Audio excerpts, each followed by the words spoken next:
నమస్తే. సో తెలంగాణ రాష్ట్రంలో 6 నెలలు వెళ్ళి 7 నెలల కాలం గడుస్తుంది. కానీ ఇంత వ్యతిరేకత ఎందుకు వస్తుంది? అన్ని వర్గాల వారు రోడ్లపైకి వస్తే నిరసనలు, ధర్నాలు తెలియజేస్తున్నారు. ముఖ్యంగా నిరుద్యోగుల విషయంలో ఏదైతే ముందుగా హామీ ఇచ్చారో అది 46 జీవో కావచ్చు, గ్రూప్ 1, 2, 3 కావచ్చు, లేదంటే 1:100 బేస్ కావచ్చు, 46 జీవో కావచ్చు, నిరుద్యోగ భృతి కావచ్చు. ఇంత నమ్మబలికిన రేవంత్ రెడ్డి ముఖ్యంగా ఆయన పేరునే ప్రస్తావించాల్సి వస్తుంది. ప్రతి ఒక్కటి కూడా ఆయనే ఆ క్రెడిట్ తీసుకోవాలనుకున్న అతను ఈరోజు ఎమ్మెల్యేలను ఎమ్మెల్సీలను చేర్చుకునేంత శ్రద్ధ ఒక 6 నిమిషాల వ్యవధి కూడా నిరుద్యోగులకు ఎందుకు ఇవ్వలేకపోతున్నాడు? బాబుతో భేటీ, బాబుతో సమయం కావచ్చు, ఢిల్లీకి వెళ్ళి వస్తున్న చక్కర్లు కొడుతున్న వైనం కావచ్చు, కూసింత సమయం నిరుద్యోగులకు ఇవ్వలేరా? ఎందుకు ఇంత నిర్లక్ష్యం? అసలు తెలంగాణలో ఏం జరగబోతుందనే విషయాన్ని సీనియర్ రాజకీయ నాయకులు మోత్కుపల్లి నరసింహులు గారు మనతో ఉన్నారు. నమస్తే అండి. ఏంది సార్ ఇది? జస్ట్ 7 నెలలు నిరుద్యోగులు గోసపడుతున్నారు. ఫస్ట్ నిరుద్యోగుల విషయం మాట్లాడుకుంటే ముందేమో గాంధీ భవన్కి వచ్చిన వాళ్ళందరికీ ఏం అడిగితే అది చెప్పారు. ఆయన బీఆర్ఎస్ కూడా మాకు ఉద్యోగాలు సరిగ్గా ఇస్తలేరు, లేదు ఏమో చేస్తుంది కాంగ్రెస్ వస్తుంది అంటే పాపం వాళ్ళు వ్యయ ప్రయాసలకు కోర్చి కాళ్ళ ఏళ్ళ పడుకొని పత్తి చేనులకు పోయారు, మిరప చేనులకు పోయారు, వరి చేనులకు పోయారు, అందరినీ కాళ్ళ ఏళ్ళ మొక్కి కాంగ్రెస్కి ఓటేరని బతిమలాడరు. అధికారంలోకి తీసుకొచ్చింది. తీరా చూస్తే ఇలా ఏంది నిన్న తెలంగాణ పబ్లిక్ సర్వీస్ కమిషన్ దగ్గర ఎట్లుంది పరిస్థితి అంటే పెద్ద పెద్ద బ్యారికేడ్లు, ఎవ్వడు దూరనిక లేదు, ముళ్ళ కంచెలు తెచ్చి ఆడేసిరు. పోలీసు వాళ్ళు అయితే కనబడ్డోళ్ళని ఎత్తి అల్లేస్తున్నారు, తంతున్నారు.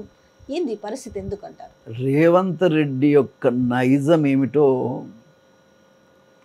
ఇప్పుడు ప్రజలకు అర్థమవుతా ఉన్నది. రేవంత్ రెడ్డి అనేవాడు ఒరిజినల్గా లీడర్ కాదు. ఉదాహరణ ఒక మాటలో చెప్పాలంటే is not a leader, is only పైరవికార్. పైరవికారికి పెత్తనం వస్తే మరి ఎట్లా ఉంటుంది అనేది ఇప్పుడు మనకు కనబడతా ఉంది. ఆయన ఏందంటే ఎవరి మీదనో కసి తీర్చుకున్నట్టు రోజు తిడితే ముఖ్యమంత్రిని ఆయనగా తిట్టుకుంటూ పోతేనే ఓ 10 ఏళ్ళు ఉంటా అంటాడు. మరి అదేమి ముఖ్యమంత్రో మనకు అర్థం కాదు. ఇష్యూ ఏమిటంటే రేవంత్ రెడ్డి గారికి ఒక సిద్ధాంతం లేదు, ఒక అవగాహన లేదు, నలుగురితో మాట్లాడి నిర్ణయం చేయాలనేటువంటి ఆలోచన లేదు. ఏ రకమైనటువంటి ఆలోచన లేనటువంటి వ్యక్తి తెలంగాణకు ముఖ్యమంత్రి కావటం దురదృష్టకరం, బాధాకరం. కాబట్టి ఈ పోకిరి పిల్లగాడు ముఖ్యమంత్రి అయ్యాడు. మరి చెప్పితేనన్నా వినాలి, తనన్నా మారాలి, తప్పేం లేదు.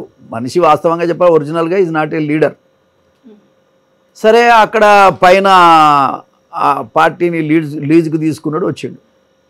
ఇదేమైనా సొంతం కాదుగా, లీజుకు తీసుకొని వచ్చిండు.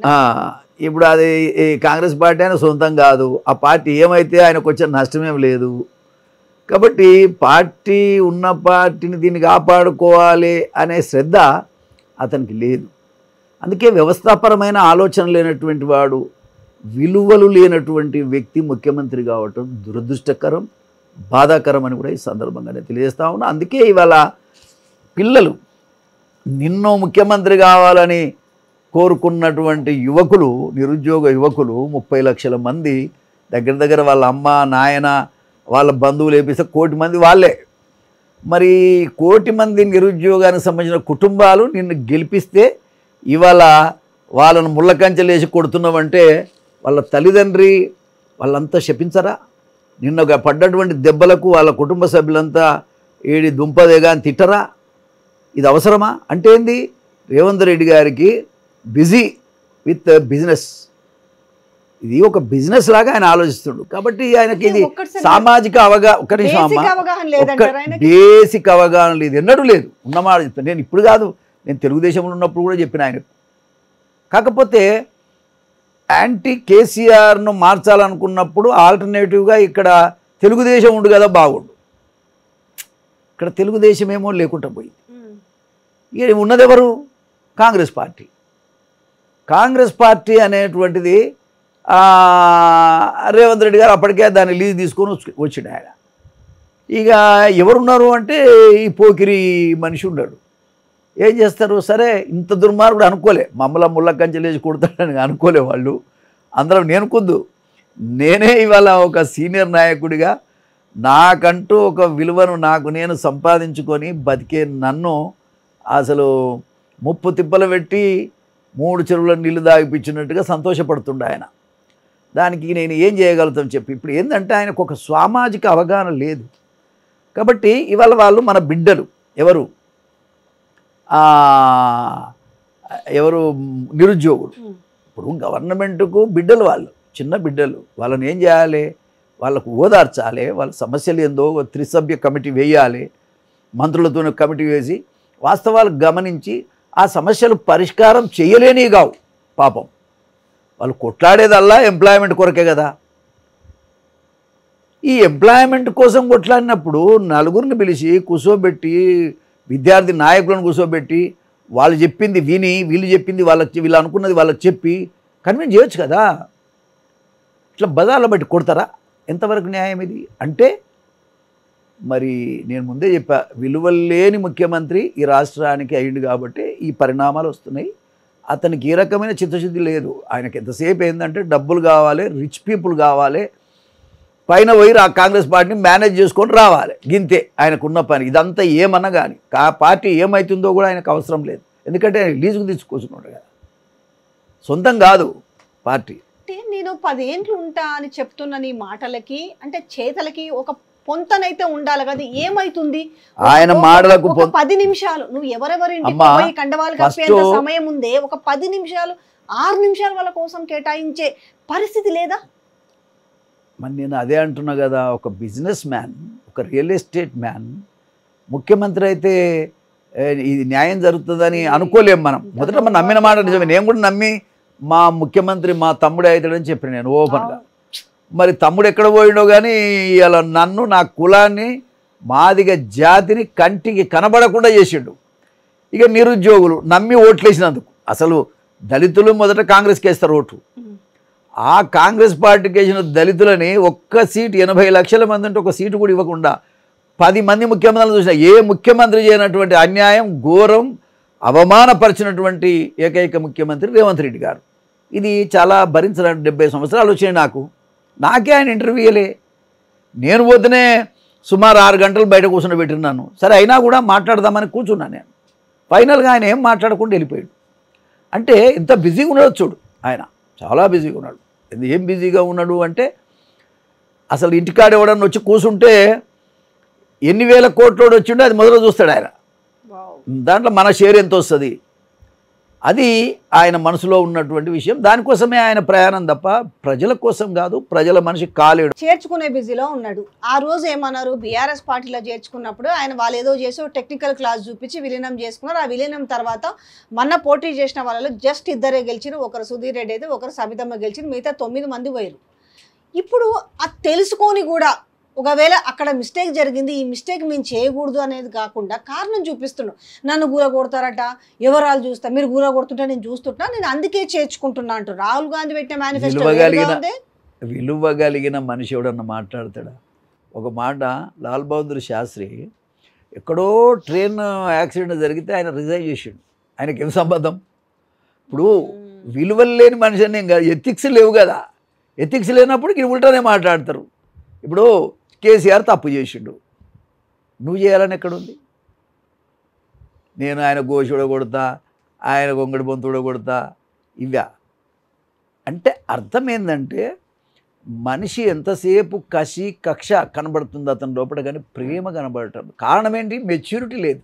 ఈజ్ నాట్ ఏ లీడర్ అంటున్నాయి. అందుకనే is not a leader. Leader కాని వ్యక్తి సీఎం అయ్యిండు. ఇప్పుడు నీకు మనం 10 మంది ముఖ్యమంత్రులను చూశాను నేను. విజయభాస్కర్ రెడ్డి కానీ, రాజశేఖర రెడ్డి కానీ, వాళ్ళ పలకరింపు కానీ, వాళ్ళు పేదవాడిని గౌరవించే విధానం కానీ కళ్ళతో చూసినా నేను అనుభవించిన. ఒక మాట చెప్తున్నా, ఎన్టీ రామారావు గారు ఉన్నారు, అగో అక్కడ ఉన్న చూడు, నా ఫోటో చూడు, అక్కడ బ్రహ్మాండంగా ఆయన ఇంట్లో డిన్నర్ ఇచ్చాను నాకు మ్యారేజ్ తెల్లారి. మహనీయుడు. సామాజిక న్యాయం కొరకు ఆలోచన చేయగలిగిన పరిస్థితి ఉంటే ఇట్లా రాదు. అట్లా ఉంటే ఈ ఈ ఈ ఈ పరిస్థితి రాదు. ఎవడన్నా పిల్లలను పట్టుకొని ఇష్టం వచ్చినట్టు కొట్టి వాళ్లకు రకరకాలుగా ఇబ్బందులు పెడితే ఏ రకమైన ప్రభుత్వం ఇది? అంటే నీకంటే ఇప్పుడు అవతల మార్చిన ప్రభుత్వాన్ని మార్చుకున్నాం, మరి వాళ్ళకంటే నువ్వు అదనంగా చేస్తున్నది ఏంది నిరుద్యోగులకి? అది కదా ఇప్పుడు మీరు రాహుల్ గాంధీని తీసుకొచ్చి అశోక్ నగర్లో నిలబెట్టి బ్రహ్మాండంగా ఉద్యోగాలు ఇస్తామని చెప్పి నిరుద్యోగ భృతి ఇస్తా అని చెప్పినావు, ఇచ్చినవా? నిరుద్యోగ భృతి కాదు కదా, అసలు వాళ్ళని బతకకుండా చేస్తున్నాడు ఇవాళ. ఇది అన్యాయం కదా. నిరుద్యోగ భృతి ఖచ్చితంగా ఇవ్వాలి. నిజంగా ఫస్ట్ రాగానే ఆయన చేయాల్సింది ఏంటంటే నిరుద్యోగ భృతి ఇవ్వాలి స్టార్టింగ్, తర్వాత ఉద్యోగాలు ఇవ్వాలి, తర్వాత రైతు బంద్ ఇవ్వాలి. 15,000 ఇస్తా అన్నావు, ఇచ్చినవా? ఏమండి? అదేవిధంగా పెన్షన్ 4,000 ఇస్తాను, పాత పెన్షన్లే ఇస్తాడు ఈయన, ఇంకా కొత్త పెన్షన్ ఏమి ఇస్తాడు ఈయన? అమ్మాయిలకు ఏంది మన 18 సంవత్సరాల పైబడిన వాళ్ళకి స్కూటీలు ఇస్తున్నారు, అంతేకాకుండా 2,500 రూపాయలు ప్రతి మహిళకి ఇస్తా అన్నాడు. మరి ఎప్పుడు ఇస్తాడో ఏం సంగతి, జనం ఎదురు చూస్తా ఉన్నారు. అంటే ఒక్కటి అనుకోవచ్చు, ఏముందిలే ఇంకా గట్టెక్కినాం కదా. You are correct. ఇంకా 4 ఏళ్ల దాకా ఎలక్షన్లు లేవు, 4 సంవత్సరాల 3 నెలల దాకా ఎలక్షన్లు లేవు, ఏదో లోకల్ బాడీ వస్తే మనం అదో చూపిస్తాం, అదేముంది లోకల్ బాడీ మెయిన్ ఎలక్షన్ లేవు, మనం అడిగేటోళ్ళు ఎవరు? ఏం చేస్తారు? ఇప్పుడు అదే వచ్చింది. ఇప్పుడు ఆయనకి ఏంటంటే ఓడదాటినాక ఓడమలయ, ఓడదాటినాక బోడిమలయ అని ఉందిగా సామెత, అట్లా ఆయన దాటిండు. ఇప్పుడు జనాన్ని ఎట్లా పీక్క తినాలి, ఎట్లా జనంని ఏ విధంగా ఇంకా మోసం చేయాలనే ఆలోచన ఉండదు తప్ప మరొకటి కాదు. ఆయన ఏ రకంగా ఒక లీడర్ అంటే ఏంటి మేడం? ఆస్తులు పెంచుకోవటమా? ఎందుకు మీకు ఈ ఆస్తులన్నీ? ఒక మీ లీడర్ అంటే జనాన్ని ఇబ్బంది పెట్టమా? ఒక మనిషి బాధపడుతుంటే ఆ బాధ లీడర్ కూడా పంచుకున్నాడు లీడర్, అంతేగాని అవతల మనుషులు బాధపడుతుంటే సంతోషపడేటోడు ఆయనేం లీడర్ అండి ఎవడైనా సరే. ఇది చాలా దుర్మార్గమైనటువంటి పరిపాలన ఈ రాష్ట్రంలో నడుస్తూ ఉంది. అది నాకు ఇంటర్వ్యూ వస్తే నేను మాట్లాడుతానంటే నాకే ఇంటర్వ్యూ ఇవ్వటం లేదు, నేనేం చేయాలి చెప్పిగా తల ఎడగొట్టుకోవాలి. కాబట్టి ఇవాళ ప్రెస్లో లేకపోతే పార్టీలో ఉండి ఈ ప్రెస్లో మాట్లాడాల్సిన అవసరం నాకు లేదు. డైరెక్ట్గా పోతాం, 4 మాటలు మాట్లాడతాం, వస్తాం. పదవి సంగతి దేవుడెరుగు. కానీ ఆ అవకాశం ఎవరికి లేదు. కారణం ఏంటంటే అతను ఒక నియంతగా ఇవాళ కొనసాగుతూ ఉన్నాడు. ఆయన సేపు ఏంటంటే ఢిల్లీని మేనేజ్ చేసుకున్నంతకాలం నన్ను ఎవడేం చేయలేడు అనే ఒక అభిప్రాయం కింద ఆయన రాజ్యాన్ని నడుపుకుంటాడు. నేను ఇంతకుముందు చెప్పాను కదా, కాంగ్రెస్ పార్టీని లీజుకు తెచ్చుకున్నాను. హైదరాబాద్ టు ఢిల్లీ, ఢిల్లీ టు హైదరాబాద్, ఇప్పటికే 100 సార్లు పోయి వచ్చినట్టుండు. ఇక పరిపాలన ఏం చేస్తాడండి ఆయన? సో ఇప్పుడు ఈ చేర్చుకుంటున్న నేపథ్యంలో తెలంగాణ ప్రజలు ఒకప్పుడు అంటే ఏమో కానీ ఇప్పుడు సోషల్ మీడియా ఇంత దగ్గరగా ఉంది, ప్రతిదీ గమనిస్తున్న నేపథ్యం కనిపిస్తుంది. ఇట్లా నువ్వు మళ్ళీ చేర్చుకుంటుంటే, మొన్న చేర్చుకున్నోలే గెలవలేదు, ఇప్పుడు చేర్చుకున్న అందరిని అల్ల కట్టేసుకుంటే ఏంది పరిస్థితి? కూడా ఒకవైపు ఏమో ప్రజలను పట్టించుకోకపోతారు, మరొక వైపు ఏమో వాళ్ళకేం ప్రయారిటీ ఇస్తుండ్రి. అమ్మా, ఆయనను ఏ పరిస్థితుల్లో కూడా ఆయన పదవి తీసేయాలని ఎవరికి లేదు వాస్తవంగా. కానీ ఆయనకు భయం ఏంటంటే ఎప్పుడన్నా ఏదన్నా కూలిపోద్దా ఏంది, నా సీటు పోద్దా ఏంది అనే దాని మీద ఆయన తప్పులన్నీ చేస్తూ ఉన్నాడు. లీడర్ ఎట్లుండాలంటే ఒకవేళ అలాంటి ప్రమాదం వస్తే ప్రజలు మన రిస్క్లోకి రావాలి, అది లీడర్షిప్. ప్రజల నుంచి మద్దతు రావాలి. వచ్చి ఎవడైతే తప్పు చేసినా మన తోమే కార్యక్రమం ఊళ్ళలో చూస్తారు. మన ఎన్టీ రామారావు గారిని ఇది చేసినప్పుడు ఊకున్నారా జనం? తండ్రి ఊళ్ళలో ఎగబడి యా. కాబట్టి నేననేది ఏంటంటే ప్రజారంజకమైనటువంటి పరిపాలన చేస్తే అటువంటి పరిస్థితి వస్తుంది. కాబట్టి 6 నెలలు కాకముందే 16 సీట్లు, అంటే ఒకటి ఎంఐఎం పోగా 16 సీట్లుంటే 8 సీట్లే గెలిచిండంటే సిగ్గుతో తలంచుకోవాలి. రెఫరెండం అని చెప్పాడు. రెఫరెండం అని చెప్పిన తర్వాత మరి రిజైన్ చేయాలి కదా. గెలిచిన 8ని కూడా నేను చూడు, నా తీరు చూడు, నేను కాబట్టి గెలిచిన అంటే సిగ్గుండాలి కనీసం. నేను కాబట్టి గెలిచినడానికి లేదు, ఎందుకంటే అక్కడ ఒప్పుకోలే కదా. ఉత్తమ్ కుమార్ రెడ్డి నేను గెలిపించుకున్నా అన్నాడు, ఖమ్మం పోతే మేము గెలిపించుకున్నామని చెప్పారు. ఎవరికి వాళ్ళ ఖాతాలో వేసుకున్నారు. ఈయన సిట్టింగ్ సీట్ అయినా ఈయన గెలిపించుకోలేదు. అసలు రెఫరెండం అని మాట్లాడడం కాక ఆయన రిప్రజెంట్ చేసినటువంటి మల్కాజ్గిరి పోయింది, ఆయన నియోజకవర్గం ప్రాతినిధ్యం వహిస్తున్నటువంటి నియోజకవర్గం అది పోయింది. ఈ 2 సీట్లు పోయినాక ఆయన పదవిలో ఉండటానికి అర్హుడే కాదు. మరి ఎందుకు హైకమాండ్ ఆలోచిస్తలేదు? అంటే దానికి సాక్ ఏం చెప్తున్నాడు అని అంటే అది బీఆర్ఎస్ వాళ్ళకి సపోర్ట్ చేసిందని ఒక సాక్ చెప్తున్నాడు. ఇగో మోటుగా వస్తున్నాయి నాకు కొన్ని మాటలు. కానీ ఇష్యూ ఏమిటంటే ఇక్కడ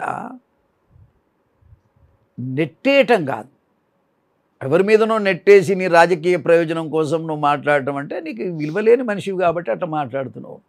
విషయం ఏంటంటే బీఆర్ఎస్ పార్టీ వాళ్ళు ఎందుకు చేస్తారండి? బీఆర్ఎస్ పార్టీ వాళ్ళు బీజేపీ గెలవాలనుకుంటారా? వాళ్ళు వాళ్ళు గెలవలేదురా భగవంతుడు అని వాళ్ళు బాధపడుతుంటే వాళ్ళు ఎందుకు ఇంకో పార్టీకి సపోర్ట్ చేస్తారు? వాళ్ళు ఎందుకు చెయ్యాలి అసలు? ఇదంతా ఏంటంటే ఆడలేక మధ్యలో ఓడిపోయిందట చూడు, అట్లా ఉంది. ఈ ఆడరా నాయన అంటే గజ్జలు పాతాయని చెప్పినాడు. ఇలా గజ్జలు పాతగునే అంటున్నాడు. ఆడరాడు, వీడికి ఆడరాదు మన రాదు, బికాజ్ ఇది నాట్ ఏ అడ్మినిస్ట్రేటర్. అదే నేను చెప్తున్నా, అతను అడ్మినిస్ట్రేటర్ కాదు, పరిపాలన దక్షత లేదు, పాలన చేసే అర్హత లేదు, కాబట్టి ఈ పరిణామాలు వస్తున్నాయి. అసలు ఒక్క మాట చెప్పాలంటే 6 నెలలు కాకముందే పాపం రాహుల్ గాంధీ ప్రధానమంత్రి కావాలనే కలలను దెబ్బకొట్టిన వ్యక్తి రేవంత్ రెడ్డి. ఎట్లా? అరే నీకు 16 వస్తే సంఖ్య ఎంత పెరుగుతుండే మనం అనుకుందాం. ఈయన చెడగొట్టిండు.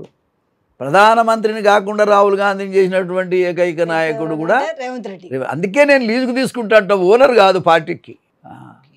ఒక్కసారి ఏపీతో కంపేర్ చేసుకుంటే మొన్నటిదాకా ఏపీ చాలా నష్టాల్లో ఉంది. అసలు ఏపీ ఆర్థికంగా చాలా వెనుకబడి ఉంది, చాలా అప్పుల పాలైన ఏపీలో చంద్రబాబు నాయుడు నేను శిష్యుడుగా అంటాడు, ఇప్పుడు ఒప్పుకోవట్లేదు, గురువు అంటే ఒప్పుకోవటం, సమకాలికుడు అంటున్నాడు అనుకోండి. ఆడ చంద్రబాబు నాయుడు పెన్షన్ ఆయన సమకాలికుడు అంటుండా, ఇప్పుడు నా సహచరుడు నా సమకాలికుడు అంటుండు, ఇంకోసారి గురువు అనొద్దు అన్నాడు. ఈ మాట బాగా గురువు అనడు కాదు, గురువు అంటే ముడ్డి మీద అంతా అన్నాడు. ఆ మాట కూడా అన్నాడు, గురువు అనొద్దు, గురువు అంటే ముడ్డి మీద. Correct, exactly. ఇప్పుడు సమకాలు అంటే ఒక ముఖ్యమంత్రి ఏ దశలో ఉండో ఒకసారి ఆలోచించు. ఊళ్ళో ఉన్నోడు కూడా ఎవడు మాట్లాడాడు, ఊళ్ళో ఉన్నోడు చదువు సంధ్యలు లేక బర్ల కాసుకుంటోడు కూడా ఎవడు మాట్లాడాడు. ఎవడో ఒక ఇంటర్వ్యూలో దేన్నో చూసిన నేను, గురువు అంటే నష్టమేందండి, నాకు ఎన్టీ రామారావు గురువు ఒక మాట. నీకు ఇలా స్థాయి పెరగడానికి కారణం కూడా చంద్రబాబు నాయుడే, నేనున్న మాట చెప్తున్నా. బట్ ఆయన గురువు అంటే నష్టమేంది? అంటే ఆయన సీఎం, నేను సీఎం, ఎట్లా అవుతుంది గురువు? ఇప్పుడు సమకాలికుడు, నేను సహచరుడిని అయితే కానీ నాకు నేను ఎట్లా ఒప్పుకుంటా శిష్యుడు? ఒప్పుకోమట్లా. ఒప్పుకోకపోతే కాలం నిర్ణయం చేస్తుంది, ప్రజలు నిర్ణయం చేస్తారు. చంద్రబాబు నాయుడు గారిని గురువు అంటే ముడ్డి మీద అంతా అంటే నువ్వు ఎవరిని ముడ్డి మీద అంతావు అంటే ప్రజలనా? ఎవరైతే అంటారో వాళ్ళని అనొద్దు అనేసి అంటున్నాడు, ఇంకోసారి ఆ మాట అనొద్దు అనేసి. అయితే అక్కడ సాధ్యమైన పెన్షన్ వాళ్ళకు అది కాదమ్మా, ఎంత సిగ్గుమాలిన వ్యవహారం అది. ముడ్డి మీద తన పదం ఒక ముఖ్యమంత్రి మాట్లాడవచ్చా? అది కూడా ఒక ఇంటర్వ్యూలో. ఎన్ని ఉన్నాయి అట్లాంటివి మనం తీసుకుంటాం, 1 2 ఆ మాటలు బాబ్బా. అయితే ఆడ సరే ఆయన బాబు ఒక 5 ఆయన ప్రమాణ స్వీకారం రోజు ఒక 5 ఈటి మీద సంతకాలు చేసిండు. దాంట్లో భాగంగా పెన్షన్ కూడా ఉంది. ఆయన నేను ఏప్రిల్ నుంచి హామీ ఇచ్చినా కాబట్టి పెన్షన్ 1000తో కలిపేసి 3 నెలలు 3000, ఒక 4000 పెంచుతూ 7000 ఇచ్చిండు కదా. ఇక్కడ కనీసం పాత పెన్షన్లే మధ్యలో 2 నెలలు ఎగదొబ్బేసిరు. ఎందుకు ఇక్కడ సాధ్యం అవుతలేదు? అంటే అక్కడ సాధ్యమైంది లేదు, ఈ చిత్తశుద్ధి లేదు, ధ్యాస లేదు, ఇవ్వాలనే మనస్తత్వం లేదు, ఆయన ధ్యాస వేరు. ప్రపంచంలోనే ఎవడు లేనంత రిచ్ మ్యాన్గా తనకు కావాలన్నట్టు ఆయన కోరిక గది. ఇవన్నీ చేయాల్సిన అవసరం ఆయనకి ఏమొచ్చింది? ఇట్లా అట్లా అన్ని ఆలోచిస్తే కొంచెం కంపేర్ కూడా చేసుకోవచ్చు కదండి. మొన్నొచ్చిండు మరి ఆయన చంద్రబాబు నాయుడు పరిపాలన దక్షతకు ఈయనకు ఏ రకమైన కంపారిజన్ లేదు, ఏ రకంగా ఆయన కంపారిజన్ లేదు. ఇంకొకటి అక్కడ చంద్రబాబు నాయుడు అదొకటే కాదమ్మా, డైరెక్ట్గా పెన్షన్లు ఇచ్చాడు, 16,000 మందికి టీచర్ పోస్టుల కోసం నోటిఫికేషన్ కూడా ఇచ్చాడు. 16,000 టీచర్ పోస్టులు. ఈయన 10,000. ఇప్పుడు టీచర్లు లేకుండా చదివేట్లు వస్తుందమ్మా? చదువుకున్న పిల్లలంతా పేదోళ్ళు, ఎస్సీలు, ఎస్టీలు, బీసీలు. ఇవాళ రేపు ఎవడు ఉన్నోడు గవర్నమెంట్ స్కూళ్ళలో చదవటం లేదు, ఎక్కడో ప్రైవేట్ స్కూళ్ళలో చదువుతాడు. ఇక స్కూళ్ళలో పోయేటోడు ఎవడు? పేదోడు. మరి పేదోడికి టీచర్ లేకపోతే ఎట్లా చదువుతాడంటే, ఈ టీచర్ లేకుంటే ఏంది, వాళ్ళు చదవకుంటే ఏంది? రేవంత్ రెడ్డి పాలసీ. చదివితే ఎవరిని ఉద్ధరిస్తారు? అవసరమా? ఎస్సీలు ఎస్టీలు గట్టినే ఉండాలి. 80 లక్షల మంది ఉన్న మాది వాళ్ళకి ఒక సీట్ ఇవ్వలేదంటే నువ్వు అర్థం చేసుకోమ్మా.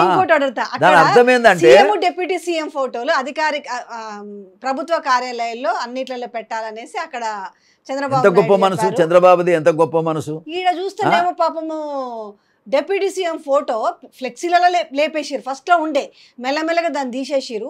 ఇక్కడ మరి ఎందుకు లేదు ఆ పరిస్థితి?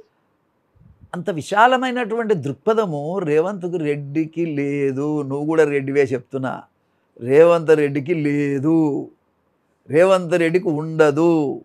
బట్టి విక్రమార్క పేరు కాదు, ఆయన ఫోటో మరి అన్ని గవర్నమెంట్ ఆఫీసులలో పెట్టాలి అనేటువంటి కనీస విజ్ఞత ఆయనకు లేదు. చంద్రబాబు నాయుడు చూసినా నేర్చుకోమంటున్నా, నేను డిమాండ్ చేస్తున్నా బట్టి విక్రమార్క యొక్క ఫోటోను చంద్రబాబు నాయుడు గారు పెట్టినట్టుగా అన్ని ఆఫీసులలో పెట్టాలనేది కూడా నేను డిమాండ్ చేస్తున్నా. రేవంత్ రెడ్డి గారు వెంటనే జీవో ఇష్యూ చేయాలని కూడా మీ ద్వారా నేను ఆయనకు కూడా అనిపిస్తుంది డిమాండ్ చేస్తాను. డిప్యూటీ సీఎం కి అక్కడ చంద్రబాబు నాయుడు అనే వ్యక్తి, ఇక్కడ డిప్యూటీ సీఎం సీఎం ఫోటోలు రెండు ఉండాలని చెప్పినప్పుడు ఇక్కడ ఈయనకు అనిపించదా డిప్యూటీ సీఎం ఎందుకు?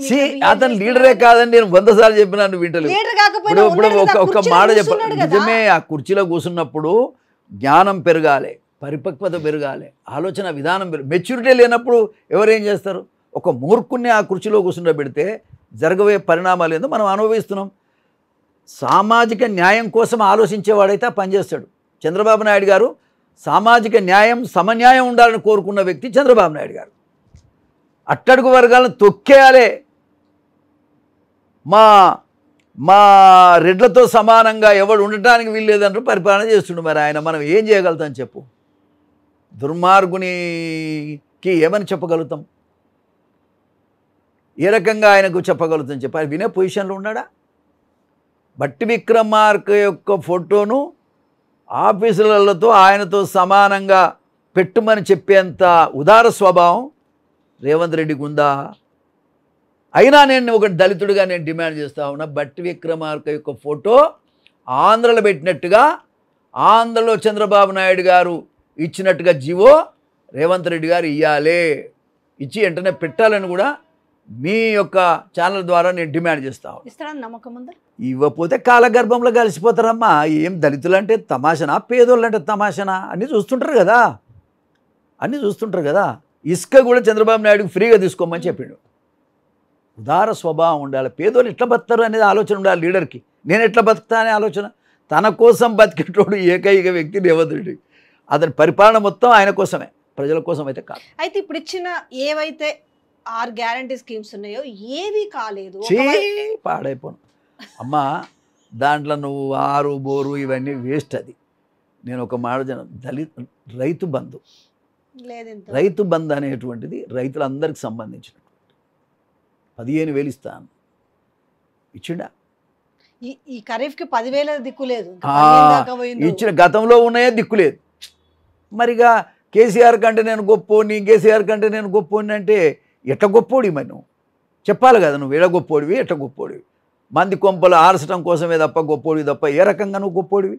అంటే ఎమ్మెల్యేలంతా మారిస్తే నువ్వు గొప్పోడవు అవుతావు. తిడతారు, చరిత్రహీనుడు చేస్తాడు ఆ పనులు ఎవడు చేసినా సరే. ఆయన చేసిండు కాబట్టి నేను చేస్తా. అదా రాజకీయం? నీకు రాజ్యాధికారం ఇచ్చింది డబ్బులు పెట్టి ఎమ్మెల్యేలను ఎమ్మెల్సీలను కొనుక్కుంటున్నావు అనేటువంటిది అంటున్నారు ఇవాళ ప్రజలంతా చెప్తున్న మాట. అది మనం ఒక్కలం చెప్పే ముచ్చట కాదు. దీని మీద ఉన్న శ్రద్ధ నిరుద్యోగుల మీద లేదు. దీని మీద మార్చుకునేంత ఎమ్మెల్యేలను మార్చుకునే దాంట్లో ఉన్న శ్రద్ధ పేదోళ్ళ మీద లేదు. ఇంకా కళ్యాణ లక్ష్మి 1,00,000 కాదు, తులం బంగారం ఇస్తా అన్నాడు, ఏమైపోయినాయి? దళిత బంధు 10 లక్షలు కాదు 12 లక్షలు ఇస్తామన్నారు. వ్యవసాయ కూలీలకు 12,000 రూపాయలు ఇస్తామన్నారు సంవత్సరానికి, వ్యవసాయ కూలీలకు. మరి ఏది? కౌలు రైతులు ఏమయ్యారు, వ్యవసాయ కూలీలు ఏమయ్యారు, ఏమైపోయినట్టు? మహిళలకు 2,000 ఎక్కడ పోయినాయి? అసలు దాని మీద సమీక్ష కూడా లేదు. ఏమైనా సమీక్ష చేస్తాడు? మీరు చూస్తారా ఆయన సిట్టింగ్ పొజిషన్ కానీ, ఆయన బాడీ లాంగ్వేజ్ కానీ, ఆ మనిషి తీరు కానీ? ముఖ్యమంత్రి అని తెలంగాణ ప్రజలు ఎవ్వరు అనుకోవటం లేదు. కాకపోతే they will wait for time, అంతే. ఈ కాలం 5 ఏళ్ళు గడవాలి, ఏం చేస్తారు? కర్మ అంతే, వేరేం లేదు. మారిస్తే మళ్ళీ కాంగ్రెస్ పార్టీకి ఖచ్చితంగా మళ్ళీ రోజులు ఉన్నాయి తప్ప. కానీ ఈ రేవంత్ రెడ్డి నాయకత్వంలో కూడా అంటే ఈ ప్రజలు చూస్తుంటే ప్రజలు చాలా ఆగ్రహంతో ఉన్నారు. ఒక్కొక్క వర్గం అందరూ కూడా రోడ్లపైకి వచ్చే పరిస్థితి కనపడుతున్న నేపథ్యంలో ఈ 5 ఏళ్ళు నిజంగానే హైకమాండ్ కొనసాగించే అవకాశం ఉంటుంది అంటే కాంగ్రెస్ లో పరిపాటే ముఖ్యమంత్రులు మార్చడం అనేది? ఎందుకంటే వాళ్ళు ప్రజల నుంచి ఇంత అధ్వానంగా ఉంటే మార్చకేం చేయమంటావు? వాళ్ళని మాత్రం మారిస్తే మంచిది. మరి పార్టీ బతకాలంటే ఒక కుటుంబంలో 2 టికెట్ ఇస్తారండి. ఒక కుటుంబంలో 2, మన నల్లగొండే, నీది నాది నల్లగొండే కదా. మరి 12 సీట్లు ఉంటే 6 సీట్లు ఆ 3 కుటుంబాలే తీసుకుంటారు. ఇక మరి పేద బీసీలంతా ఎటు పోవాలి, ఎస్సీలంతా ఎటు పోవాలి చెప్పండి మీరు? అది కాంగ్రెస్ పార్టీ. ఇక అది కాంగ్రెస్ పార్టీ అంటే దాన్ని నాశనం చేసుకుంటారు. 3 మంత్రులు కూడా వస్తున్నారు. మరి అట్లా అంటే ముగ్గురు అది కూడా ముగ్గురు ఆ, ఆ. మీరు ఒక కుటుంబంలో 2 సీట్లు అంటారు కానీ లేదే ఒక కుటుంబంలో కుటుంబంలో ఇద్దరు మంత్రులు ముగ్గురు అడుగుతున్నారు. ముగ్గురు ఇప్పుడు ఆయనకిస్తే ఇప్పుడు ఇంకొక వ్యక్తికి వాళ్ళ అన్నకి ఇచ్చారు కాబట్టి తమ్ముడికి ఇవ్వాలి. ఎందుకనంటే మన భువనగిరి లేకపోతే గెలవకపోతుంటే బూర నర్సే గెలిచేది, రాజగోపాల్ రెడ్డి నెత్తినెత్తుకోవడం వల్లనే అది గెలిచింది అనేసి. ఒకవేళ రాజగోపాల్ రెడ్డికి ఇచ్చినప్పుడు నా భార్యకి ఎందుకు ఇవ్వకూడదని ఉత్తమ్ కుమార్ రెడ్డి.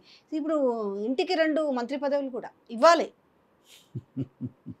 పంచుకుంటారు అంతే, వాటాలు పంచుకుంటారు. ఇలా వాటాలు పంచుకున్నందుకే వీళ్ళు రాజకీయాల్లోకి వచ్చిండ్రు, మంత్రులు అవుతున్నారు, ముఖ్యమంత్రి అయ్యిండు తప్ప ప్రజల కోసం కాదు. ఇది ప్రజల ప్రభుత్వం కాదు. కానీ ఏం చేసారు మరి ప్రాత ప్రభుత్వం మీద? పొద్దున్న లేస్తే కేటీఆర్, కేసీఆర్, హరీష్ రావు లేకుండా పొద్దు గడవని పరిస్థితి ఉంది. మీరు మీడియాలకు వస్తే ఎంతసేపు ప్రజల్ని పాపం డైవర్ట్ చేద్దాం అనుకుంటారు, కానీ దానికి మించి అది ఎవరు వింటలేడు. రేవంత్ రెడ్డి మాటను ఎవరు కూడా కన్సిడర్ చేస్తలేరు, ఎవరు వింటలేరు కూడా. అసలు రేవంత్ రెడ్డి మాట్లాడేటి అన్ని పొల్లు మాటలు, పనికి మాలిన మాటలు అనేటువంటిది ఇలా ప్రజలకు అర్థమైపోయింది. ఇలా ప్రజల్లో రేవంత్ రెడ్డి లేడు, చెప్తున్నాను నేను. ప్రజల్లో రేవంత్ రెడ్డి లేడు. ఖచ్చితంగా రేవంత్ రెడ్డికి వ్యతిరేకంగా ప్రజలు పోలరైజ్ అవుతున్నారు. రాబోయే కాలంలో తగిన గుణపాఠం కూడా చెప్తారు.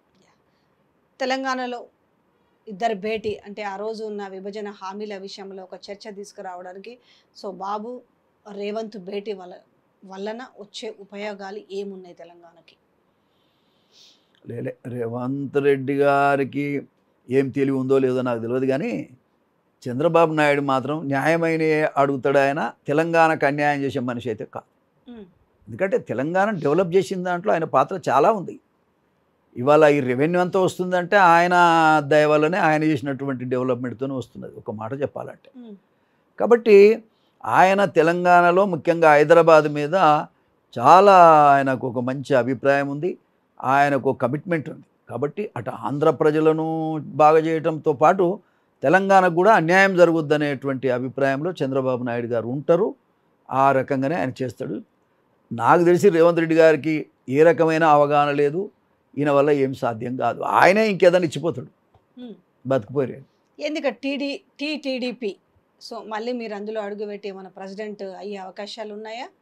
అంటే మళ్ళీ దీన్ని పునర్వైభవం తీసుకురావాలి, టీడీపీ వాళ్ళందరినీ కూడా పునరేకీకరణ చేస్తూ ఒకే వేదిక పైన తీసుకొచ్చి మళ్ళీ స్టాండర్డ్ చేయాలి అనే ఒక ఆలోచన ఉంది అనేది ఒక చర్చ జరుగుతుంది కదా ఈ నేపథ్యంలో. మరి వింటున్నామే కానీ మరి ఎక్కడ చూద్దాం ఏం జరుగుతుందో, తొందరపడేది ఎందుకు దాని గురించి. అంటే మంచిదే. రేవంత్ రెడ్డి యాక్చువల్గా చెప్పాలంటే మొన్నటి ఎన్నికల్లో గనక టీడీపీ గనక లైవ్లో ఉంటే ఆల్టర్నేటివ్ పార్టీ టీడీపీ, కాంగ్రెస్ కాదు. అప్పుడైనా రేవంత్ రెడ్డి సీఎం అయ్యేటోడు కదా. సరే ఎవరైతారనేది కాదు, పార్టీ పరంగా నేను చెప్తున్నా విషయం ఏంటంటే ఖచ్చితంగా తెలుగుదేశం పార్టీ లీడింగ్లో ఉంది. ఇప్పుడు అనిపిస్తుందా ఒక పునరేకీకరణ జరుగుతుంది, టీడీపీ వాళ్ళు ఎవరెవరైతే ఏ పార్టీలో ఉన్నారో వాళ్ళందరినీ కూడా ఒక చోట చేర్చే ప్రయత్నం జరుగుతుంది అనేది పెద్దగా వినిపిస్తున్న మాటలు కదా, మీకు అనిపిస్తుందా ఆ రకంగా? ఇప్పుడు వాస్తవంగా చెప్పాలంటే ఇప్పటికిప్పుడు మనం ఏం మాట్లాడినా కరెక్ట్ కాదు, కానీ తెలుగుదేశం పార్టీ అనేది ప్రజల్లో ఉన్నది, ఇప్పటికి ఉన్నది అని మాత్రం నేను చెప్పగలుగుతా. ఆనాడు చేసినటువంటి బీసీలకు న్యాయము, ఎస్సీలకు న్యాయము, ఎస్టీలకు న్యాయము, పేదవర్గానికి న్యాయము, డెవలప్మెంట్ అందేందో చూపించిన పార్టీ తెలుగుదేశం పార్టీ. దాన్ని ఎవ్వరు కూడా కాదనలేరు. కానీ తెలంగాణ వచ్చిన తర్వాత కనబడుతుంది ఏంటంటే ఫ్యూడలిజం కనబడుతుంది తప్ప అభివృద్ధి లేదు, మానవత్వం లేదు. ఆనాడున్న నాయకులకు సమసమాజ స్థాపన చేయాలని ఎన్టీ రామారావు మొదలుపెట్టాడు ఆ పార్టీని. అదే వరవడిలో చంద్రబాబు నాయుడు గారు కూడా నడిపించారు. కాబట్టి ఇవాళ నేనేమంటున్నాను చూడండి, ఇవాళ ఆంధ్రలో మరి ఆయన జైలు వేస్తే జనం ఎంత పెద్ద ఎత్తున చంద్రబాబు నాయుడు గారిని గెలిపించారు. జగన్కు పట్టిన గతే రేపు రేవంత్ రెడ్డి గారికి పడుతుంది, ఇంకా అంతకంటే ఘోరంగా కూడా పడుతుంది. కాబట్టి రేవంత్ రెడ్డి అనేటువంటి వ్యక్తి నాయకత్వంలో ఈ రాష్ట్రం వర్ధిల్లుతుంది, ఏదో జరుగుతుంది. మాటలే తిడతారండి ముఖ్యమంత్రి, ఎంత మంచిగా ఉండాలి, ఎంత ఓపిక ఉండాలి. అవతలోడు తిట్టిండి నేను ఒకటి కూడా తగ్గకుండా తిడతా అట్లుంటుందా?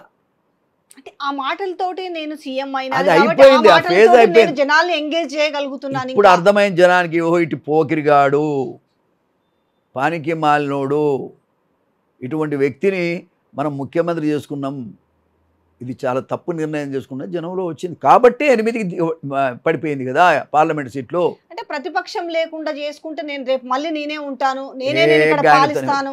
ఆయనతో ఏమి కాదండి, ఆయనతో ఏమి కాదు. రేవంత్ రెడ్డి గారితో ఏమి కాదు. ఆయనకు ఒక ప్రణాళికే లేదు, ఓ సిద్ధాంతమే లేదు. నిన్న చంద్రబాబు నాయుడు గారు కాంగనే పెన్షన్లు 7,000 ఇస్తానన్నాడు, ఇచ్చిండా లేదా? నిరుద్యోగులకు 16,000 మంది టీచర్ ఉద్యోగాలు భర్తీకి ఆర్డర్ ఇచ్చిండా లేదా? ఇసుక మాఫియా మొత్తం లేకుండా చేయడానికి ఫ్రీగా ఇచ్చిండా లేదా? ఏదో చెప్పరాదు. ఈయన ఒక ప్లాన్ ప్రకారంగా చేస్తున్నది ఏదో చెప్పు. రేపు అమరావతిని కూడా బ్రహ్మాండంగా డెవలప్ చేస్తాడు ఆయన.